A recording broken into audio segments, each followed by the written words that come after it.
But I'm actually going to talk about my kids to start off a little bit. I have two of them, Jeremiah and Joella. They're a lot of fun, especially when they're not sick. But Jeremiah, 5.5, loves all things dinosaurs, sea creatures, animals, and we'll talk your ear off about all of them. It's a lot of fun to hang out with him and get to just listen to him talk and be creative. And then I got Joella, who is my almost 2-year-old daughter, who I know all of you know that are here.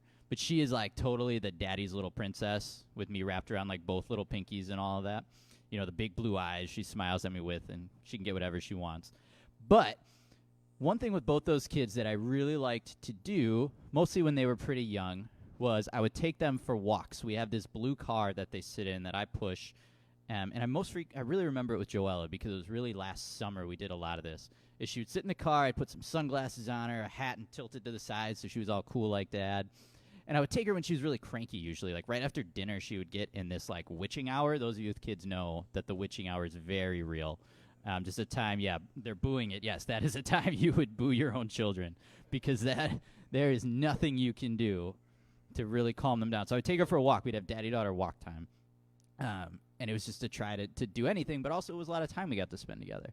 And I talk about going on walks with them because today we're going to look at how we walk out our lives as Christians. We use the phrase our Christian walk quite a bit. And that's what we're really going to talk about, kind of using the whole idea of a walk as we look at what we're talking about today. We're going to continue in Ephesians. We're in Ephesians chapter 5. It will be verses 1 through 20, which is on the other side of those song sheets, the physical or the digital ones that you're using. So we're going to continue in Ephesians and look at our Christian walk. And the one big thing I want you to take away from today is that our walk as Christians, the big thing is it should reflect Jesus well. All right, it's not just about following a bunch of rules, not just about showing up here on Sundays and serving and giving tithes and offerings and everything. That's all great, and we should do all that. But our Christian walk should really be about reflecting Jesus well, and that's what we're gonna look at today as we go through this. So you can pretend you're on any type of walk you want. If you want to be walking the Ice Age Trail here, you want to be on a walk with your kids, you want to be on a moonlit walk on the beach, go for it. But we're going to work on taking a walk today. So to start off with, the first thing on our walk is there's things sometimes we walk away from, or there's things when we're out on a walk that we might avoid. So if I'm walking with Joella around our neighborhood, there's a couple things I would avoid. There's a few fences that people have, and they have very loud dogs. And, like, as soon as you walk by, you can hear the dog just panting and sprinting to the fence to bark at it, and it would scare her. So I would sometimes try to avoid those areas. Or if there's a bunch of kids riding really fast on their bikes, we're going to move off to the side or out of the way so we don't get hit. So we're going to try to avoid things that might hurt or scare. Now, in our Christian walk, not so differently, there are things that we should avoid. We might call that darkness. That's what we're going to kind of refer to it as. So the first part would be we would walk away from darkness. So let's look at what the passage says. It's going to be Ephesians 5, and we're going to read 1 through 7 to get ourselves started. So here it is from the NIV translation. Ephesians 5, 1 through 7 says, "Follow God's example, therefore, as dearly loved children, and walk in the way of love, just as Christ loved us and gave himself up for us as a fragrant offering and sacrifice to God. But among you there must not be even a hint of sexual immorality or of any kind of impurity or of greed, because these are improper for God's holy people. Nor should there be obscenity, foolish talk, or coarse joking, which are out of place, but rather thanksgiving. For of this you can be sure, no immoral, impure, or greedy person, such a person as an idolater, has any inheritance in the kingdom of Christ and of God. Let no one deceive you with empty words, for because of such things God's wrath comes on those who are disobedient. Therefore, do not be partners with them." So what is this darkness? What should we avoid? Well, Paul kind of gives us out in kind of a laundry list here. Sexual immorality, impurity, greed, obscenity, foolish talk, coarse joking. So basically we're looking at this.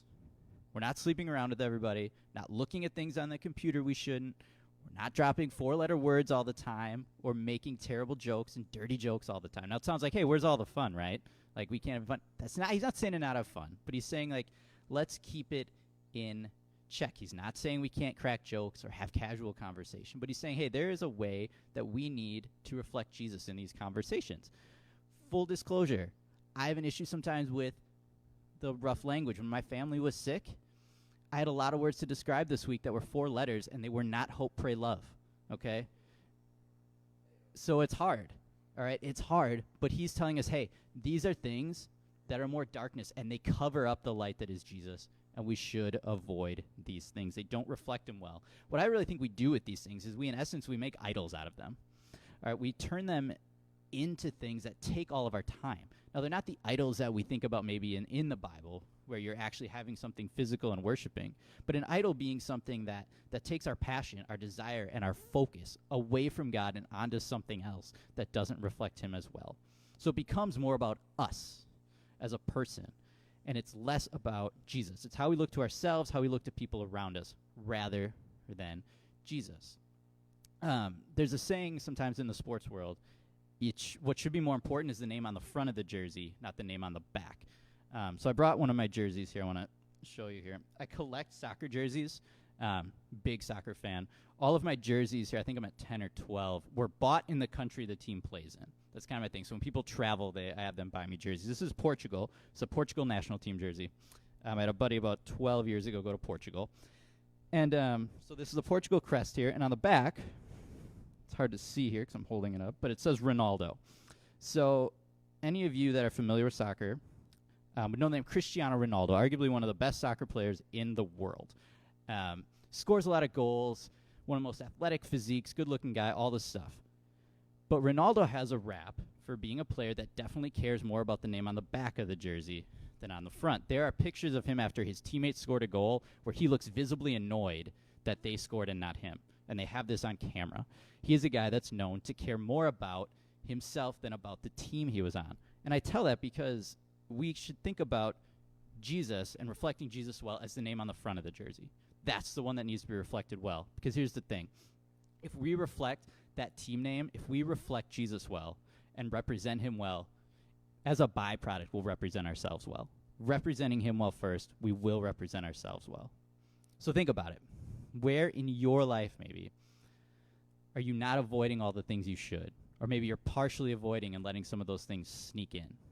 So think about some of those things. And these are stuff that we can talk about this week in our small groups, but I encourage you to think about that. Where's some of that darkness that creeps in? Maybe it's small, maybe it's big, but be thinking about that. So we want to walk away from darkness. There are things on our walk that we want to avoid. All right, so there's kind of the downer. Let's get to something a little more fun.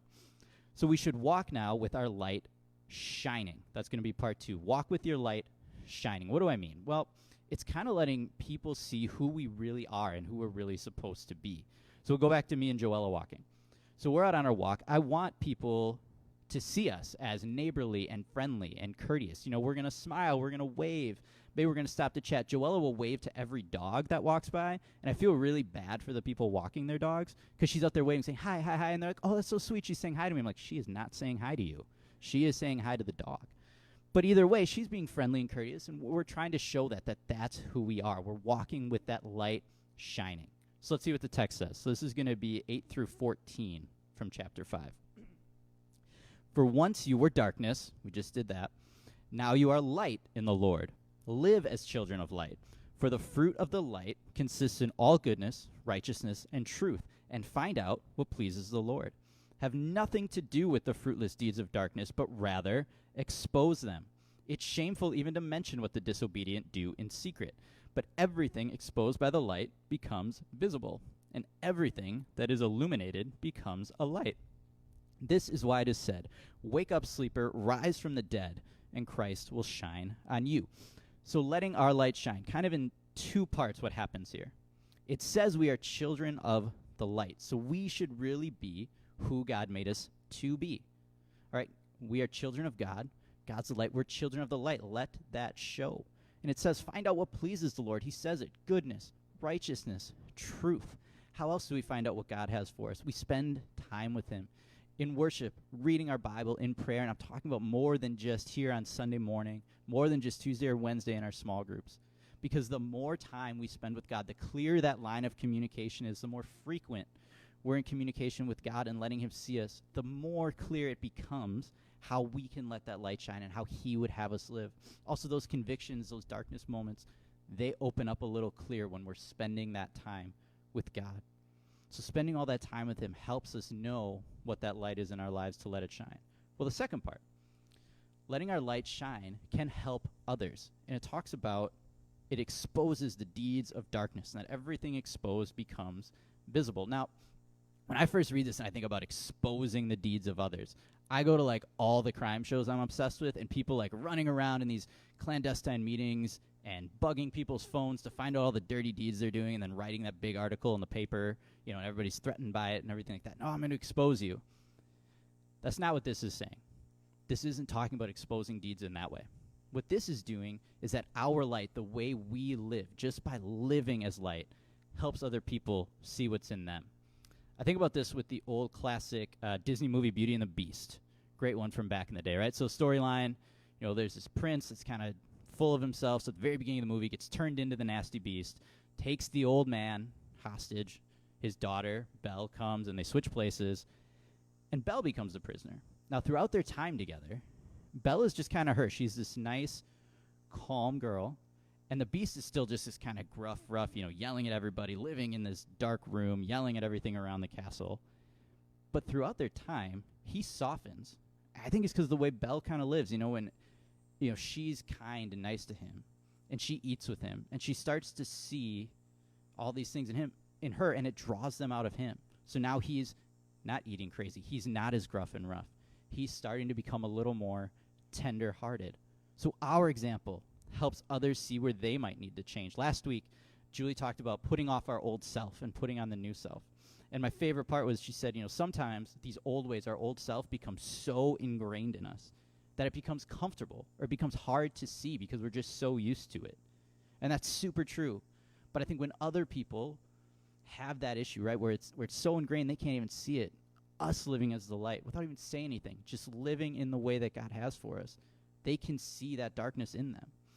They can see where they might need to change. And then they can, as the verse says, wake up and rise and let Christ shine on them. So when we live out our light and we let Jesus shine through us, we reflect him well. So are you letting your light shine for others to see? That light that is Christ. Is Christ shining through you for others to see? Are you willing to let others see that in you? Or is it something maybe you have but you push down and hide a little bit? So think about that one. So we've walked kind of away from darkness, as we're saying, or away from things that we shouldn't be doing. We're walking with our light shining, letting Christ that is us come out of us. And what's the third part? We're going to walk in wisdom. Wisdom's actually used a lot in the Bible. One of my favorite places is 1 Kings. It's the story of Solomon. And Solomon is asked by God in a dream what he wants. And he says he asks for a discerning heart to govern his people and discern right versus wrong. That's 1 Kings 3:9. And he has this incredible story where two women come to him with a baby, both claiming to be the mother of the baby. And Solomon says, okay, tells one of his soldiers, cut the baby in half and give a half to each woman. And one says, no, stop, give it to this other woman. And he knows the woman that stopped him is the true mother, because no true mother of the baby would let that happen. So he used wisdom in that sense to discern right and wrong. But in this sense, it's used a little bit differently. Wisdom in this sense is about taking advantage of our opportunities, using our opportunities wisely, making the most out of opportunities and not squandering them. So back to my walk with Joella, how would I maybe use those opportunities? Well, I talk to her. It's time I get to spend with her. It's fun. I talk to her. I show her things. We point out the ducks and the dogs and the trees, and she's usually rambling about something or the car going by. But it's time we get to spend together. I don't want to squander those opportunities or let them get away from me. That's what this part is talking about that we're going to read, that wisdom is using our opportunities. So let's finish up the passage here with 15 through 20. Be very careful then how you live, not as unwise but as wise, making the most of every opportunity, because the days are evil. Therefore do not be foolish, but understand what the Lord's will is. Do not get drunk on wine, which leads to debauchery. Instead, be filled with the Spirit, speaking to one another with psalms, hymns, and songs from the Spirit. Sing and make music from your heart to the Lord, always giving thanks to God the Father for everything in the name of our Lord Jesus Christ. The long and short of it is, don't waste your time.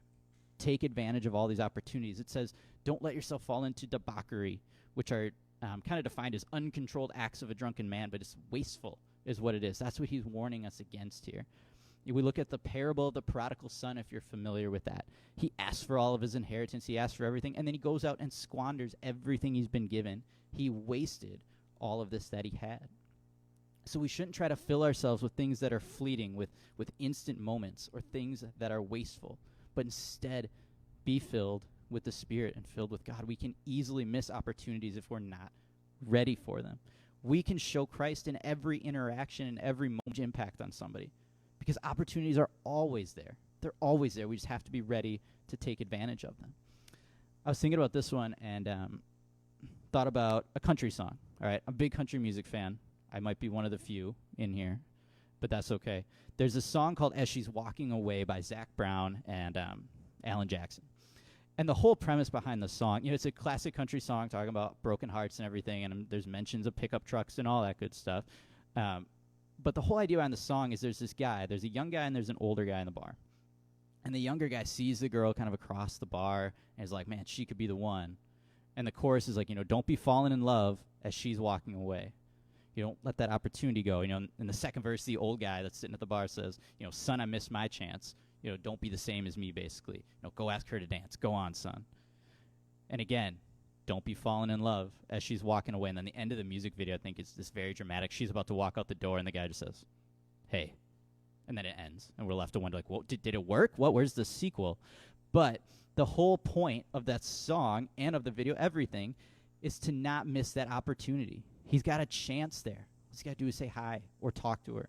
Don't miss an opportunity. In the song, he almost doesn't take advantage of it. Why? Fear, nerves, we're not really sure. For us, we can miss opportunities when we're filled with something other than Christ, when we're filled with things that are wasteful, or we're filled with what other people might want us to be filled with. So we can miss opportunities, and we shouldn't miss those. Well, how do we be filled with these things? And well, it talks about speaking to one another in hymns and psalms and spiritual songs. I don't think he means that every time we sit down with each other, we need to start singing like we did this morning. So, Ryan and I sometimes meet at Tuvalu, the Tubes over here in Verona, to do some work. I don't think it means that as soon as Ryan and I sit down, we need to start singing a hymn before we start working. That might be a little awkward. But I think what he's saying is that our time should be reflected by a fullness of the Spirit and not a fullness of the world. Doesn't mean we can't have casual conversation. We can talk about sports or anything else going on. That's fine, or crack jokes.